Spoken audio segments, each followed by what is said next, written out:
ಶ್ರೀ ಗುರು ಬಸವಲಿಂಗಾಯ ನಮಃ.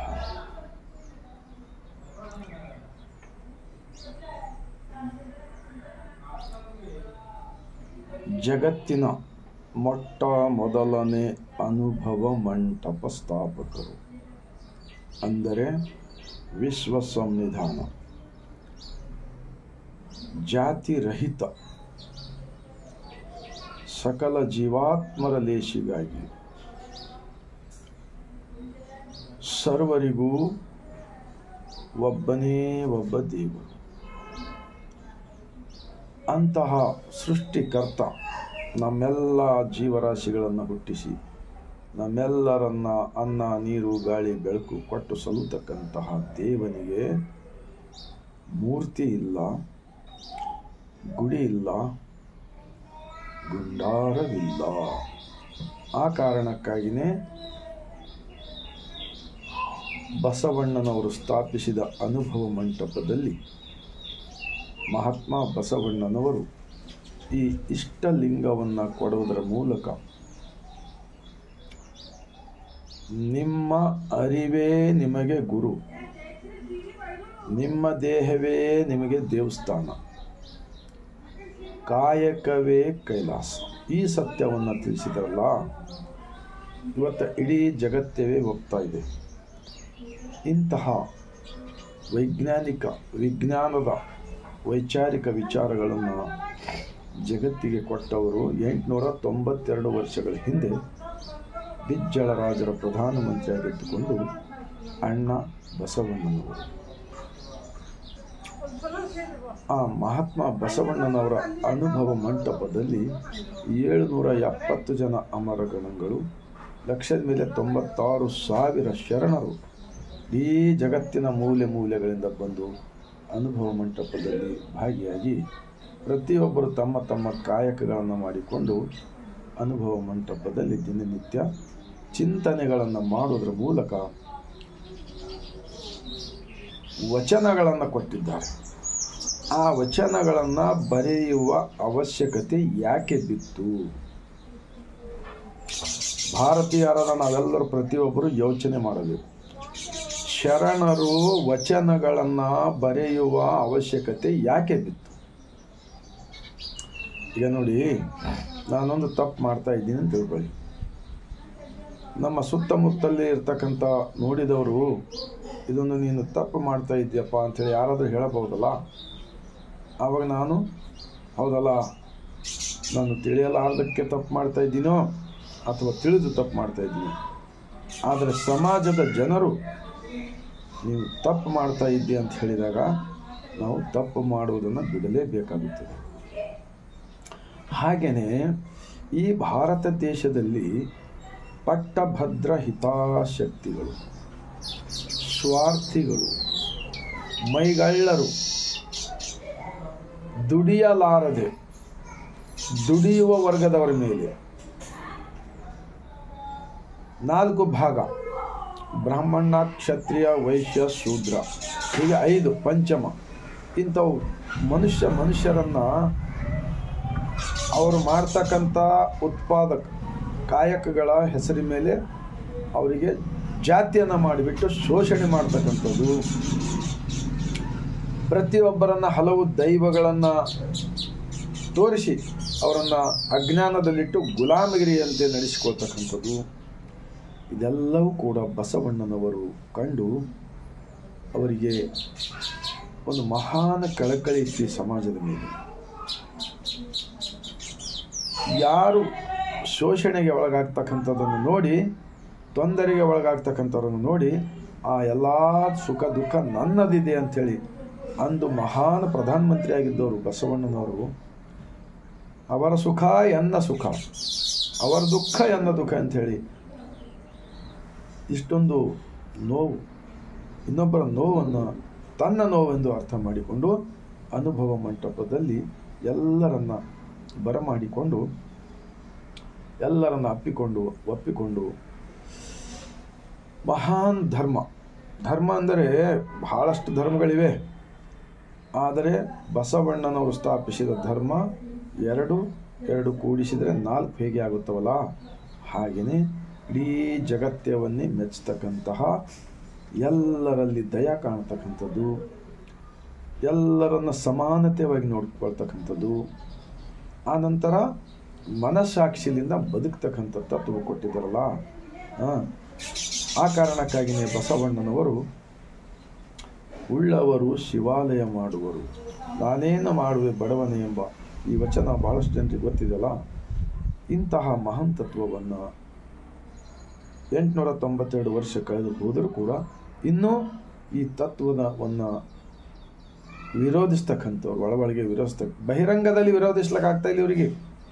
ಹೇಗೆ ಮಾಡ್ತಾ ಇದ್ದಾರೆ ಅಂದರೆ, ಕಾಗೆ ಮತ್ತು ಕೋಗಿಲ ಎರಡು ಒಂದೇ ಅಂತ ಹೇಳ್ತಾ ಇದ್ದಾರೆ. ಹಾಗಾಗಲು ಸಾಧ್ಯವಿದೆನಾ? ವೀರಶೈವ ಲಿಂಗಾಯತ್, ವೀರಶೈವ ಲಿಂಗಾಯತ್ ಎರಡು ಒಂದೇ ಇದೆ ಅಂತ ಹೇಳ್ತಾ ಇದ್ದಾರೆ.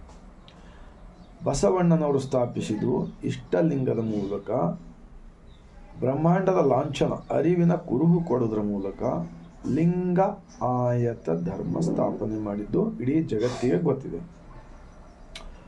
ಆದರೂ ಕೂಡ ಇಂಥ ಒಂದು ಜನರಿಗೆ ಒಳ್ಳೆಯದಾಗ್ತಕ್ಕಂಥ ಕಾರ್ಯಕ್ಕೆ ಯಾಕೆ ಬಿಡ್ತಾ ಇಲ್ಲ ಇವರು?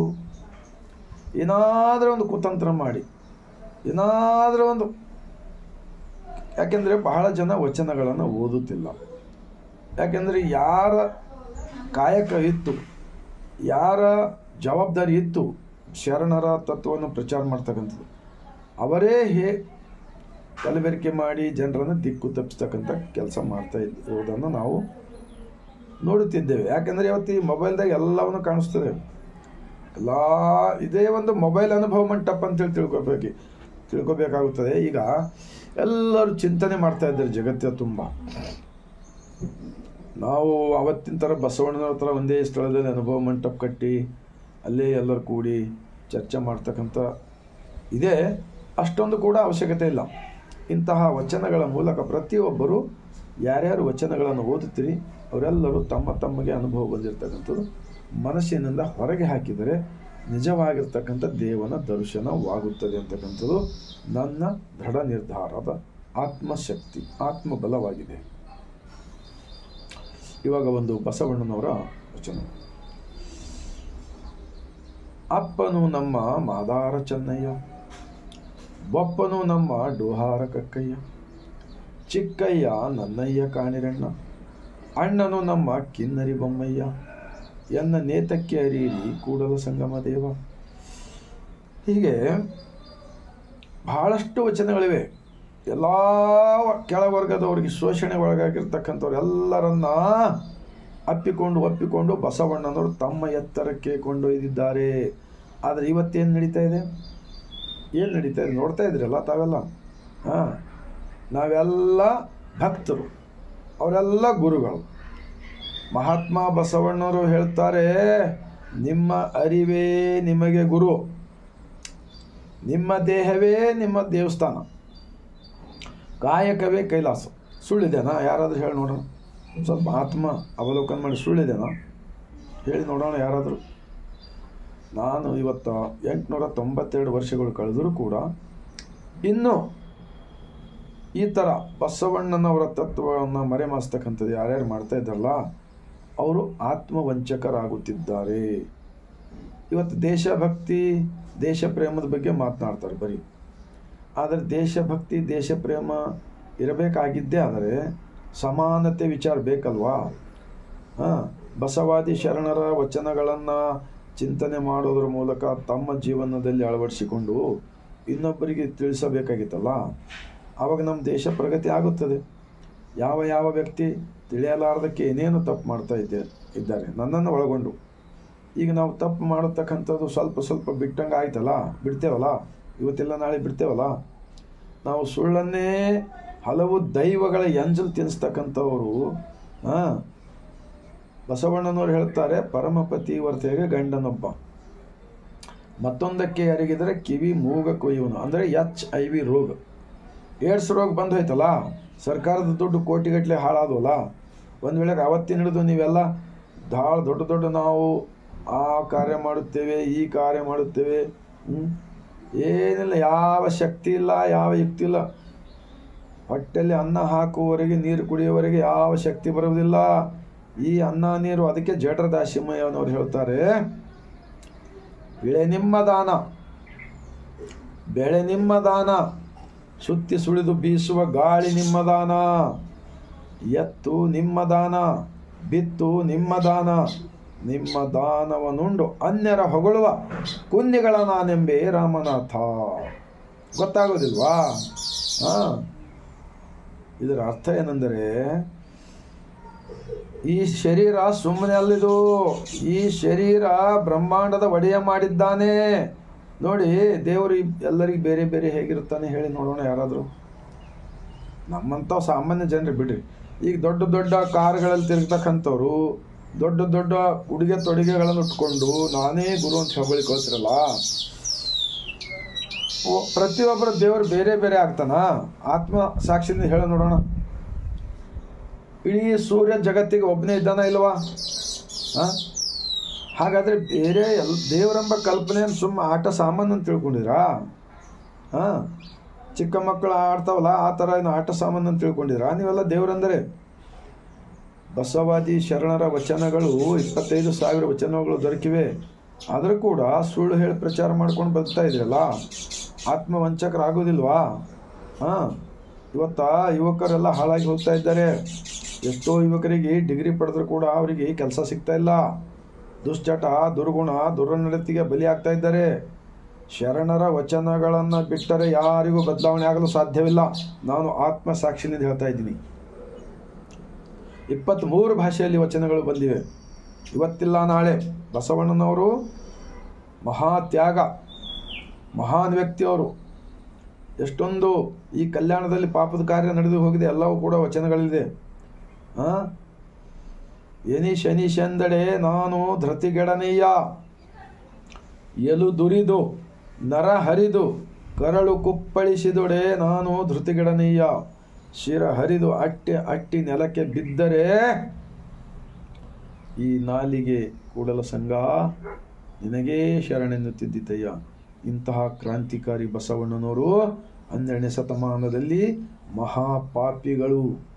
ಬಸವಾದಿ ಶರಣರು ಎಲ್ಲ ದುಡಿಯುವ ವರ್ಗದವರನ್ನು ಬಹಳ ಆನಂದದಿಂದ, ಸಂತೋಷದಿಂದ ಎಲ್ಲರೂ ಎದೆಯ ಮೇಲೆ ಇಷ್ಟಲಿಂಗವನ್ನು ಧರಿಸಿ, ಕೊರಳಲ್ಲಿ ರುದ್ರಾಕ್ಷಿಯನ್ನು ಧರಿಸಿ, ಹಣೆಯ ಮೇಲೆ ವಿಭೂತಿಯನ್ನು ಧರಿಸಿ ಬಸವ ಬಸವ ಎಂದು ಲಿಂಗ ಪೂಜೆ ಮಾಡಿಕೊಂಡು ದೇಹವೇ ದೇವಸ್ಥಾನ ನಂಬಿ ಮಾಡಿದ ಇತಿಹಾಸವನ್ನು ಹಾಳು ಮಾಡ್ತಕ್ಕಂಥ ಕಾರ್ಯ ಮಾಡಿದ ಇತಿಹಾಸ ಗೊತ್ತಾಗುತ್ತದೆ ಈ ವಚನದಲ್ಲಿ.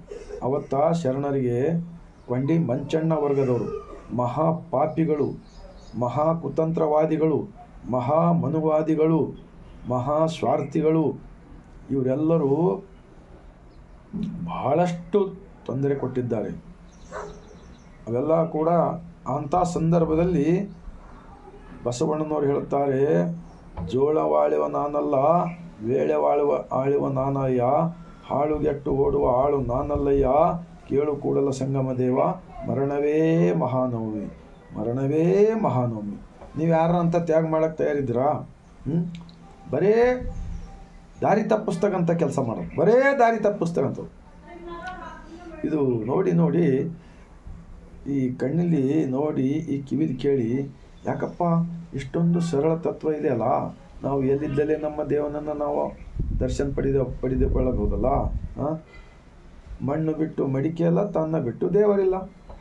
ಹೊರಗಡೆ ಆ ಕುರಿಗಳಂತೆ ಬಸವಣ್ಣ ಇನ್ನೊಂದು ಚೆಂದಿದೆ,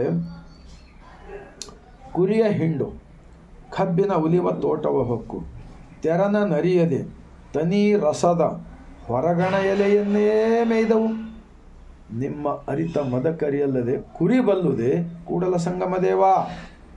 ಅರ್ಥವಾಗುವುದಿಲ್ವಾ ಈ ವಚನ?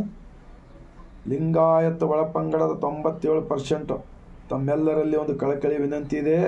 ನಿಮ್ಮ ಸಲುವಾಗಿ ಅಂದು ಬಸವಣ್ಣನವರು ಶರಣರು ತ್ಯಾಗ ಬಲಿದಾನವನ್ನು ಮಾಡಿದ್ದಾರೆ.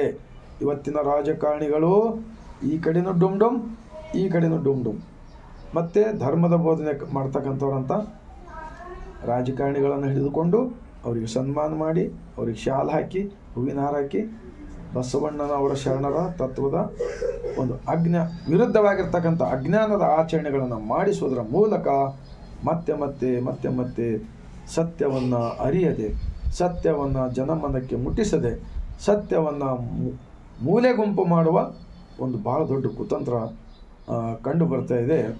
ಇದರಿಂದ ಯಾರಿಗೂ ಲಾಭವಿಲ್ಲ. ಎಲ್ಲರೂ ಆತ್ಮವಂಚಕರಾಗುತ್ತಾರೆ.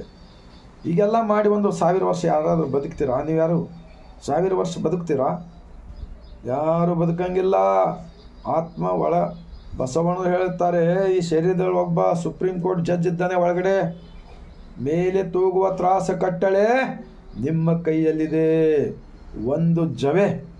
ಒಂದು ಜವೆ ಕೊರತೆಯಾದರೆ ಎನ್ನ ನದ್ದಿ ನೀನು ಹೋಗು ಕೂಡಲ ಸಂಗಮ ದೇವ. ಎಂಥ ಬಸವಣ್ಣನವರು! ಆ ಬಸವಣ್ಣನವರನ್ನು ಎತ್ತು ಮಾಡಿ ಕೂಡಿಸಿರಲ್ಲ ಗುಡಿಗಳಲ್ಲಿ. ನಾನು ನೋಡ್ತಾ ಇದ್ದೀನಿ, ಒಂದು ಊರಲ್ಲಿ, ಯಾವುದು ಈ ಕಡೆ ಗುಲ್ಬರ್ಗ ಜಿಲ್ಲೆದಾಗ, ಒಂದು ಬಸವಣ್ಣನ ಕೊತ್ತಲ ಬಸವೇಶ್ವರ ಅಂತೇಳಿ ಹೆಸರಿಟ್ಟು ಒಂದು ಎತ್ತಿನ ಮೂರ್ತಿ ಇಟ್ಟು ಅದರಲ್ಲಿ ಲಿಂಗ ಹಾಕಿದ್ದಾರೆ ಕೊಳ್ಳಲ್ಲಿ.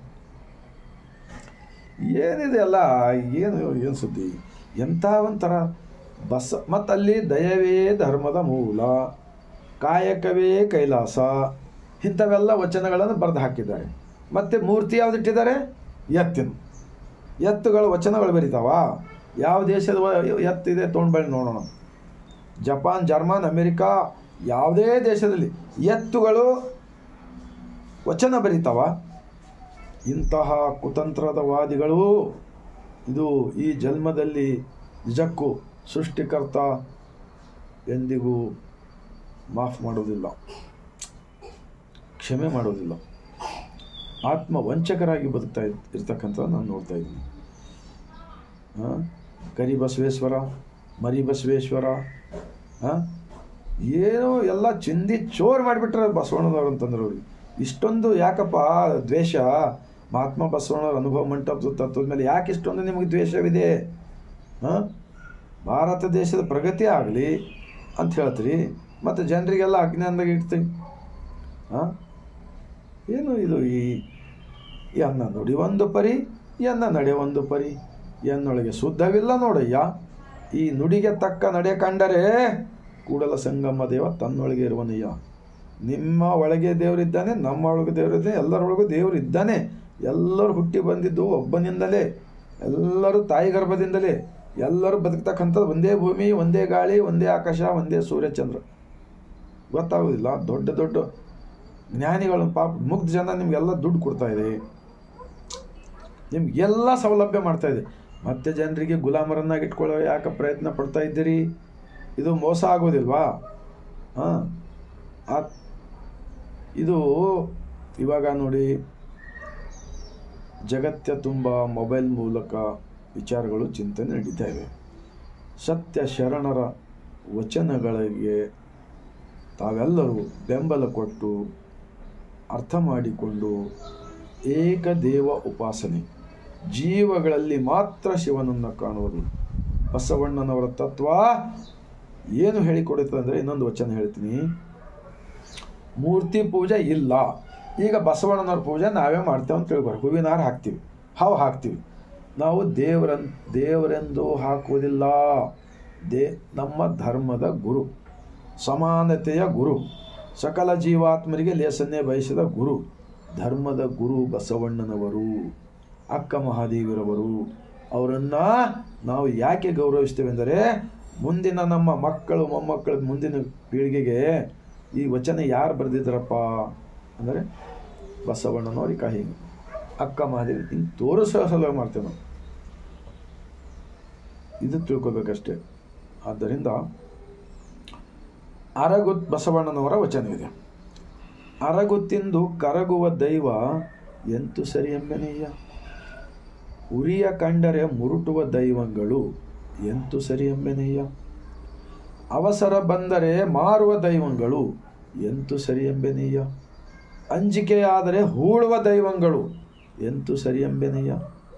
ಸಹಜ ಭಾವ, ನಿಜ ಐಕ್ಯ ನಮ್ಮ ಕೂಡಲ ಸಂಗಮ ದೇವ ಒಬ್ಬನೇ ದೇವ ಕಾಣಿರಣ್ಣ, ಒಬ್ಬನೇ ದೇವ ಕಾಣಿರಣ್ಣ. ಬಸವಣ್ಣನವರು ಭಕ್ತವಿದ್ದಾರೆ. ಬಸವಣ್ಣನವರು ವೀರಶೈವ ಧರ್ಮ ಪ್ರಚಾರಕರಿದ್ದಾರೆ. ಇವೆಲ್ಲ ಯಾಕೆ ಇಷ್ಟೊಂದು ಸುಳ್ಳು ಹೇಳ್ತಾ ಇದ್ರಿ? ಈಗ ನಾನೇನು ನಿಮ್ಮಷ್ಟು ಶಾಲೆ ಕಲ್ತಿಲ್ಲಪ್ಪ, ನೀವು ಮಹಾ ದೊಡ್ಡ ಜ್ಞಾನಿಗಳು ಅಂತ ತಿಳ್ಕೊಳ್ಳಿ. ನನ್ನಂಥ ಸಾಮಾನ್ಯ ವ್ಯಕ್ತಿ ಗೊತ್ತಾಗ್ತಾ ಇದೆ ಬಸವಣ್ಣನವರು ಶರಣರು ಎಂಥ ವ್ಯಕ್ತಿ ಇದ್ದರು ಅಂಥೇಳಿ. ತಮಗೆ ಯಾಕೆ ಗೊತ್ತಾಗೋದಿಲ್ವಾ? ಹಾಂ, ಎಷ್ಟು ವಚನಗಳು ಬೇಕು ಹೇಳಿ. ಈ ಅರಗು ತಿಂದು ಕರಗು ಅಂದರೆ ಬಂಗಾರದಿಂದ ಮೂರ್ತಿ ಮಾಡಿರಿ, ಬೆಳ್ಳಿ, ಬಂಗಾರ, ಬೆಳ್ಳಿ, ಕಲ್ಲಿಂದು ಅಥವಾ ಇವು ಯಾವೇ ಧಾತುಗಳಿಂದ ಮಾಡಿದ್ರೆ ಕರಗಿಸಿದರೆ ಕರಗ್ತಾವೆ. ಹಾಂ, ಕಳ್ಳರ ಕೈಯಲ್ಲಿ ಎಷ್ಟೋ ಗುಡಿಗಳಿಂದ ಬಂಗಾರದ ಮೂರ್ತಿಗಳು ಕದ್ದುಕೊಂಡು ಹೋಗಿದ್ರಲ್ಲ ಜನಗಳು. ಹಾಂ, ಯಾಕೆ ಆ ದೇವರು ಆ ಕಳ್ಳರನ್ನು ಯಾಕೆ ಹಿಡಿದಿಲ್ಲ? ನನ್ನ ಪ್ರಶ್ನೆ. ಈಗ ನಮ್ಮ ಎದೆಯ ಮೇಲಿನ ಲಿಂಗ ಇದು ಯಾರು ಕದ್ಕೊಂಡು ಹೋಗ್ತಾರೋ ಹೋಗ್ರಿ, ಬೇಕಾದ್ರೆ ತೊಗೊಂಡು ಹೋಗ್ತೀರಾ? ಯಾರೂ ಒಯ್ಯಂಗಿಲ್ಲ. ಇಂತಹ ಕಲ್ಪನೆ ಕೊಟ್ಟಿದ್ದಾರೆ ಬಸವಣ್ಣವರು. ಈಗ ಕಾಶಿ, ಕೇದಾರ್ನಾಥ್, ಬದ್ರಿನಾಥ್, ಈ ಕಡೆ ಆ ಕಡೆ ಎಲ್ಲ ಕಡೆ ತೀರ್ಥಕ್ಷೇತ್ರ, ಧರ್ಮಕ್ಷೇತ್ರ, ಚಾರ್ಧಾಮ ಎಲ್ಲ ಅರಣ್ಯ ಸಂಪತ್ತೆಲ್ಲ ಕಬ್ಜಾ ಮಾಡಿ ಅಲ್ಲೆಲ್ಲ ಹೇಳಿದರು. ಆ ಎಲ್ಲ ಕಡೆ ಒಂದಿಲ್ಲ ಒಂದು ಅನಾಹುತ ಆಗ್ತಾ ಇವೆ. ಜನ ಹೋಗ್ತಾ ಬರ್ತಕ್ಕಂಥದ್ದು, ಅಪಘಾತಗಳಾಗ್ತಕ್ಕಂಥದ್ದು, ಹೆಚ್ಚಿಗೆ ಮಳೆ ಬಂದಲ್ಲಿ ಎಲ್ಲ ಹಾಳು ಹೋಗ್ತಕ್ಕಂಥದ್ದು. ಈ ಕಾಶಿಯಲ್ಲಿ ನಮ್ಮ ಲಿಂಗಾಯತ ಸಮಾಜಕ್ಕೆ ಕಾಶಿಗೆ ಹೋದ್ರೆ ಮುಕ್ತಿ ಸಿಗೋದು. ಇಲ್ಲಿ ತಂದೆ ತಾಯಿ ಬಂಧು ಬಳಗ ನಮ್ಮೂರಲ್ಲೇ ಇದ್ದಾರೆ ಎಲ್ಲ. ಹಾಂ, ಇಲ್ಲೇ ಎಲ್ಲರ ಜೊತೆ ನಾವು ಬದುಕಿದ್ದೀವಿ. ಅಲ್ಲಿ ಹೋಗಿ ಸಾಯ್ಬೇಕಾ ನಾವು? ಹಾಂ, ಎಂಥ ದಾರಿ ತಪ್ಪಿಸ್ತಕ್ಕಂಥ ಕಾರ್ಯ ಮಾಡ್ತಾಯಿದ್ರಪ್ಪ. ಹಾಂ, ಟೂರಿಸಮ್ ಹೋಗ್ರಿ, ನೋಡ್ಲಿಕ್ಕೆ ಹೋಗ್ರಿ, ಬೇಡಂತಲ್ಲ. ಆದರೆ ಅಲ್ಲೇ ಹೋದ್ರೆ ಮುಕ್ತಿ ಸಿಗುತ್ತದೆ, ಇಲ್ಲೇ ಹೋದ್ರೆ ಹೀಗಾಗ್ತದೆ. ಇವೆಲ್ಲ ಯಾರು ಒಪ್ತಾರೆ ಹೇಳ್ರಿ? ಎಲ್ಲರೂ ಒಪ್ತಾರಾ? ಎಲ್ಲರೂ ಒಪ್ಪಂಗಿಲ್ಲ. ಮುಗ್ಧ ಜನ, ಮೂಢನಂಬಿಕೆಗಳು ಸಿಕ್ಬಿದ್ದವರು, ಬಡವರು, ಅವ್ರಿಗೆ ಏನೇನೋ ತೊಂದರೆ ಇದೆ ಜೀವನದಲ್ಲಿ, ಅವರು ಏನು ಹೇಳಿದ್ರು ಕೇಳ್ತಾರೆ, ಇಲ್ಲಂತಲ್ಲ. ಆದರೆ ಶ್ರೀಮಂತರು, ಲಕ್ಷಾಧಿಪತಿ, ಕೋಟ್ಯಾಧಿಪತಿಗಳಿದ್ದವರು ಕೂಡ ಇವತ್ತು ಮೂಢನಂಬಿಕೆ ಮಾಡ್ತಾ ಇದ್ದಾರೆ. ಸಾಮಾನ್ಯ ಜನರು ಏನು ಗತಿ ಇದೆ? ಆದ್ದರಿಂದ ಈ ವಿಡಿಯೋ ಬಹಳ ದೊಡ್ಡದಾಗ್ತಾ ಇದೆ. ನನ್ನ ಆಶೆ ಒಂದೇ, ಎಲ್ಲರೂ ಬಸವ ತತ್ವದ ಜ್ಞಾನಿಗಳಾಗಬೇಕು, ವಿಚಾರವಂತರಾಗಬೇಕು, ಸತ್ಯ ಯಾವುದು ಅಸತ್ಯ ಯಾವುದು ತಿಳಿತಕ್ಕಂಥವ್ರಾಗಬೇಕು. ನಮ್ಮಿಂದ ಏನೇನೋ ತಪ್ಪು ಮಾಡ್ತೀವಿ ನಾವು ಕೂಡ, ಇಲ್ಲಂತಲ್ಲ. ಆದರೆ ನಾವು ತಪ್ಪುಗಳು ತಿದ್ದಿಕೊಳ್ಳೋದು ಹೇಗೆ? ಆ ವಚನಗಳೇ ನಮಗೆ ದಾರಿದೀಪವಾಗುತ್ತವೆ. ಆ ಕಾರಣಕ್ಕಾಗಿ ಚನ್ನಬಸವಣ್ಣವರು ಹೇಳುತ್ತಾರೆ, ಯಾರು ಏನೇ ಮಾಡಿದ್ರೆ ಪರವಾಗಿಲ್ಲ, ಧರೆ ಹಚ್ಚಿ ಕಲೆ ಹಚ್ಚಿ ರಾಜರಳಿದು ನೀತಿಯ ತಪ್ಪಿ ಕೀಳಾದ ಜನಕ್ಕೆ ಏಳಿಗೆ ನಿತ್ತು ಪುರವಣಿಪ ಕಾಲಕ್ಕೆ ಶರಣರು ಬಂದಾರು ಎನ್ನಿರಿ. ಕಲ್ಯಾಣ ಪಟ್ಟಣವ ಕಟ್ಟಿತ್ತು, ಘನ ವೈಭವದಿಂದ ಮೆರೆದಿತ್ತು. ದಿಕ್ಕು ದಿಕ್ಕಿಗೆ ಬಸವ ಧ್ವಜ ಮೆರೆದಾವು. ಕೂಡಲ ಚನ್ನ ಸಂಗಮ ದೇವ ಬಸವಣ್ಣನವರ ತತ್ವದಿಂದ ಬದುಕಿತ್ತು ಈ ಲೋಕವೆಲ್ಲ. ಇದು ಈ ಮಾರ್ಗ ಯಾರು ಹಿಡಿತೀರಿ, ನಿಜಕ್ಕೂ ಅವರ ಕುಟುಂಬ, ಅವರ ತಂದೆ ತಾಯಿಗಳು, ಅವರ ಮನೆಯಲ್ಲಿರ್ತಕ್ಕಂಥ ಅಣ್ಣ ತಮ್ಮಂದಿರು, ಅಕ್ಕ ತಂಗಿಯರು, ಆ ಭಾಗದ ಎಲ್ಲ ವರ್ಗದವರು ಕೂಡಿ ಬದುಕಲು ಕಲಿಸಿದ್ದಾರೆ ಬಸವಣ್ಣನವರು.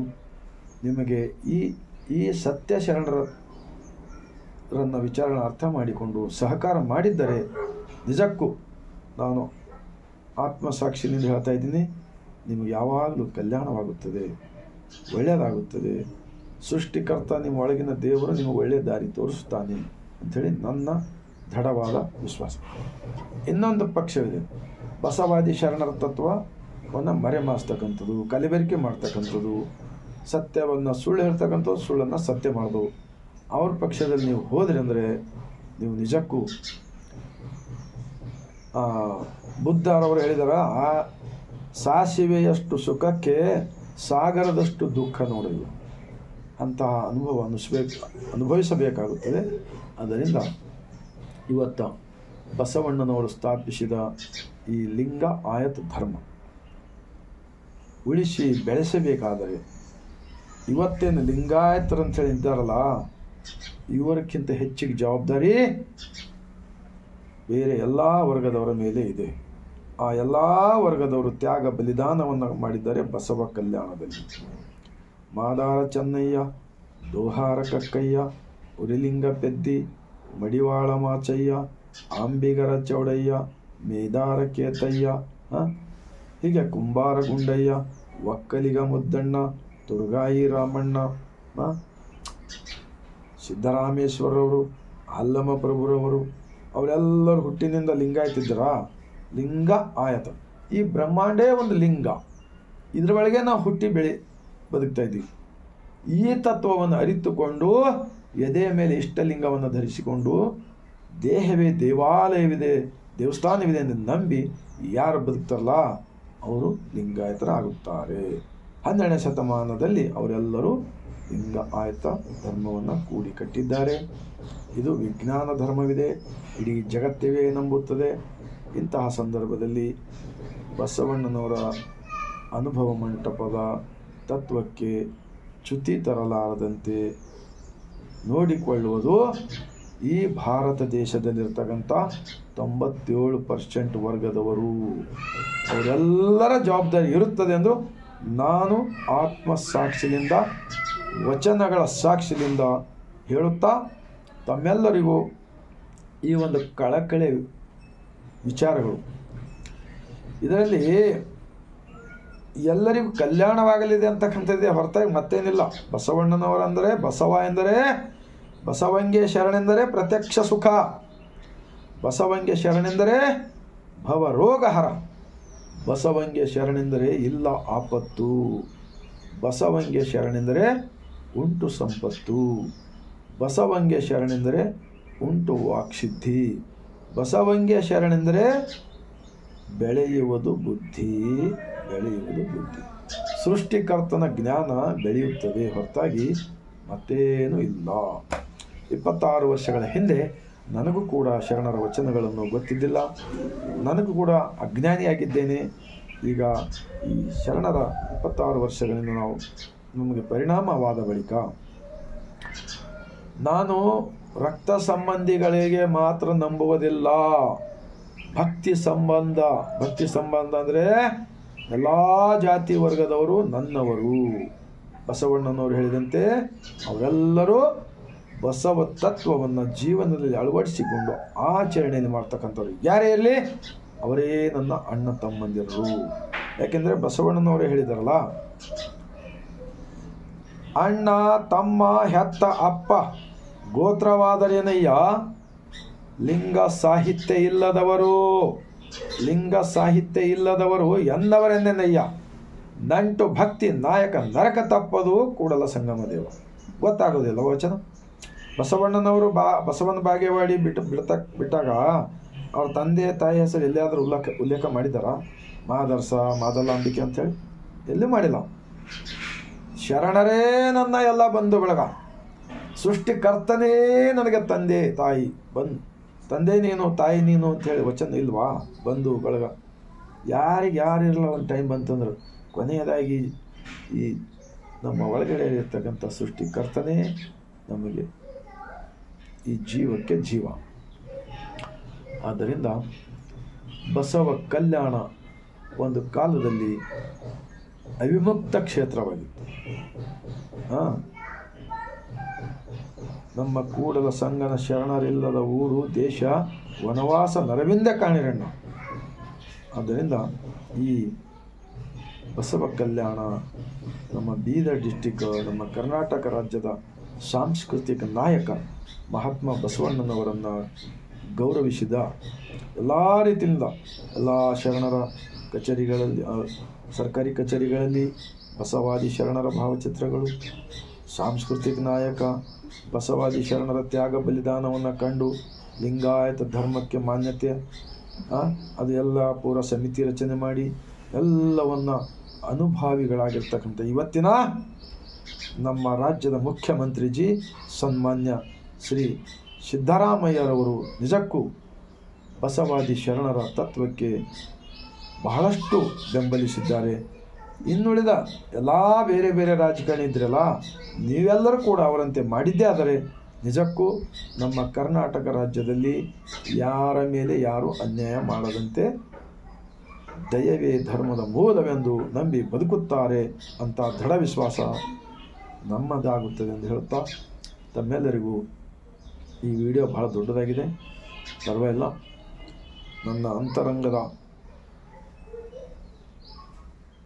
ಏನಂತ ಮನ್ ಕಿ ಬಾತ್ ಮನದಾಳದ ಶರಣರ ವಚನಗಳ ಭಾವವನ್ನು ವ್ಯಕ್ತಪಡಿಸಿದ್ದೇನೆ. ಆದ್ದರಿಂದ ತಾವೆಲ್ಲರೂ ಸ್ವೀಕಾರ ಮಾಡಿದ್ದೀರಿ ಅಂತ ನನ್ನ ನಂಬಿಕೆ ಇದೆ. ಸಕ್ಕರೆ ಯಾರ ನಾಲಿಗೆ ಮೇಲೆ ಹಾಕಿದರೂ ಅದು ರುಚಿನೇ ಹತ್ತುತ್ತದಲ್ಲ, ಕಹಿ ಹತ್ತುತ್ತದ, ಯಾರಿಗೂ ಕಹಿ ಆಗ್ತದ? ಹಾಗೆ ಶರಣರ ವಚನಗಳು ಸ್ವಲ್ಪ ವಿಚಾರಗಳು ಕೆಲವರಿಗೆ ಕಹಿ ಎನಿಸಿದರೂ ಕೂಡ ಆ ಬೇವಿನ ತಪ್ಪಲು ಹೇಗಿದೆನಾ, ತಿಂದರೆ ರೋಗ ನಿರೋಧಕ ಶಕ್ತಿ ಹುಟ್ಟುತ್ತದೆ ದೇಹದೊಳಗೆ. ಹಾಗೆ ತಿಳಿದುಕೊಂಡು ತಾವೆಲ್ಲರೂ ಬಸವ ಕಲ್ಯಾಣದ ಸತ್ಯ ಶರಣರ ಒಂದು ನಾಡು ಉಳಿಸಿದರೆ ಮಾತ್ರ ಭಾರತ ದೇಶದ ಜನರೆಲ್ಲರೂ ಒಳ್ಳೆ ರೀತಿಯಿಂದ ಬದುಕುತ್ತಾರೆ. ಇಡೀ ಜಗತ್ತಿಗೆ ಬಸವ ಕಲ್ಯಾಣಕ್ಕೆ ಬರುತ್ತದೆ. ಅಂತಹ ಬಸವ ನಾಡು ನಮ್ಮದಾಗಲಿ ಎಂದು ವಿನಂತಿಸಿಕೊಳ್ಳುತ್ತಾ 150 ಕೋಟಿ ಜನರ ಮನೆ ಮತ್ತು ಮನಗಳಿಗೆ ತಲುಪುವ ಕಾರ್ಯ ಆಗಲಿ. ಭಾರತ ದೇಶದಲ್ಲಿರ್ತಕ್ಕಂಥ ಎಲ್ಲ ರಾಜಕಾರಣಿಗಳು, ಎಲ್ಲ ಧರ್ಮದ ಗುರುಗಳವರಿಗೆ ನಾನು ಕೈ ಜೋಡಿಸಿ ವಿನಂತಿ ಮಾಡಿಕೊಳ್ತೇನೆ. ಬಸವಾದಿ ಶರಣರ ವಿಚಾರಗಳಿಗೆ ಸಹಕರಿಸಿರಿ ಎಂದು ವಿನಂತಿಸಿಕೊಳ್ಳುತ್ತಾ ಮತ್ತೊಮ್ಮೆ ತಮ್ಮೆಲ್ಲರಿಗೂ ಬಾಗಿದ ತಲೆ ಮುಗಿದ ಕೈಯಿಂದ ಶರಣ.